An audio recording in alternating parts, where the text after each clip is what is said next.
What's up, guys? Today we're going to be working on the BRZ again. So tomorrow I'm going to be driving it over to Blood and Fire Fabrication. They're going to be welding in the half cage for me. So right now I've got it in the shop. I got to take the passenger side seat back out, and then I'm just going to remove the center console again. If you remember from the last video, I reinstalled the seat and the console just because I was going to be driving it around in the meantime until they were ready to get the car in. So tomorrow we're going to be dropping the car off. Basically the only thing that's going to be left in there is the driver's seat. I have the Takata harness in the back. I'm going to have him get the mounting points and all that set up for that. And then also we're going to go over the overall design of the cage. Me and him talked back and forth a while ago about what I would want like in the cage. But now that I want to start racing in Global Time Attack, they have their own specifications and requirements that need to be met in order to become, obviously, needs to become legal. So he already has the diagram and the rules for what the cage is supposed to be like.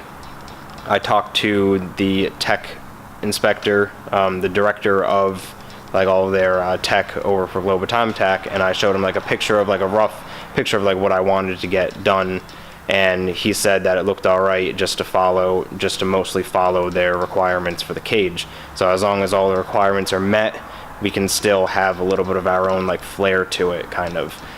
So I'm extremely excited. I've always wanted to have some type of car with some type of cage in it. So BRZ, since that's still streetable, I'm just going to do a half cage for now, even though everyone that I've been talking to has been trying to convince me to do a full cage. That's full commit. So I'll do that later on once the car is leaning more towards a race car, like a purpose-built race car instead of a street/race car. So for now it's just going to be half cage, with it being able to be turned into a 6-point full cage later on down the line. So let's just start getting to the point of just taking the few things off, and then it's ready for tomorrow.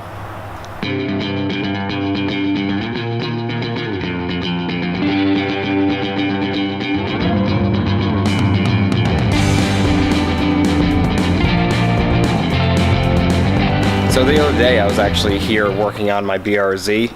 I brought my camera with me, but I forgot the memory card at home, so I couldn't film anything.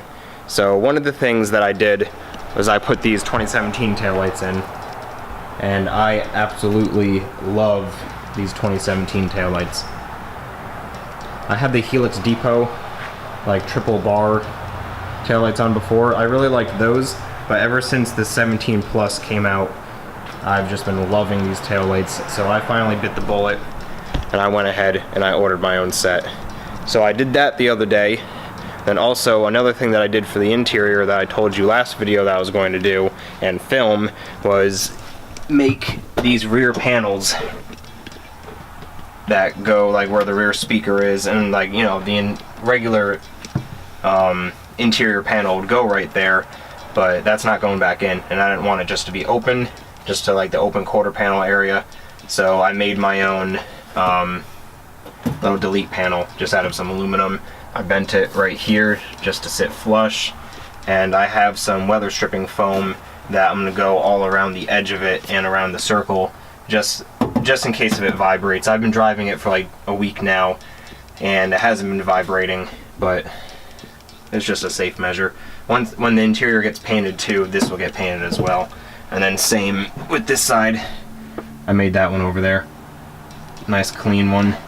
I just made a template out of cardboard and then just cut them out of metal. So that's pretty clean. One other thing I also did is I took the curtain airbag out. It used to go up here. It used to bolt in around this area too, which the main hoop for the cage is going to go up into this area. So I kind of just had to delete that. Once the cage is back in, I'm going to throw the A-pillar covers, the trim pieces back in the front, and then I'm going to try and put the headliner back in too.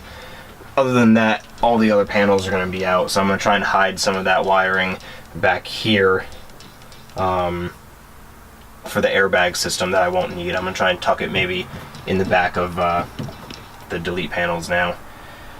And all this sound system wiring I gotta clean up. I've got wiring loom for it, and I actually have a universal connector that I'm gonna make for the speaker wire. I'm just gonna make it a quick connect, just because it'll look cleaner, look more factory, and I like things more, well, I would say overdone than just left all loose like that. I'll wait until after it's done getting caged for that. I also have to clean out the interior, like how dirty it is. I need to clean out the interior before it gets painted. But, so now I got the passenger side seat out. So now I'm just gonna go ahead, I gotta take out the console. And then that's about it. That's all I gotta do.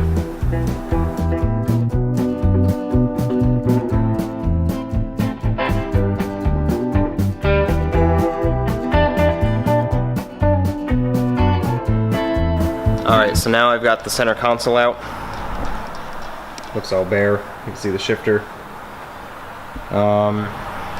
That's about all I gotta do just to prep it for tomorrow. So this is gonna be a pretty short video. Not really anything special besides just taking the seats out, showing you guys those rear panels, and that's about it. Tomorrow will be another video. We'll drop the car off. We'll talk to the guy Dave tomorrow from Blood and Fire Fabrication. We'll go over the cage a little bit, and that's it. And then we'll just have to wait for it to come back. So, thanks for watching. I'll see you next time.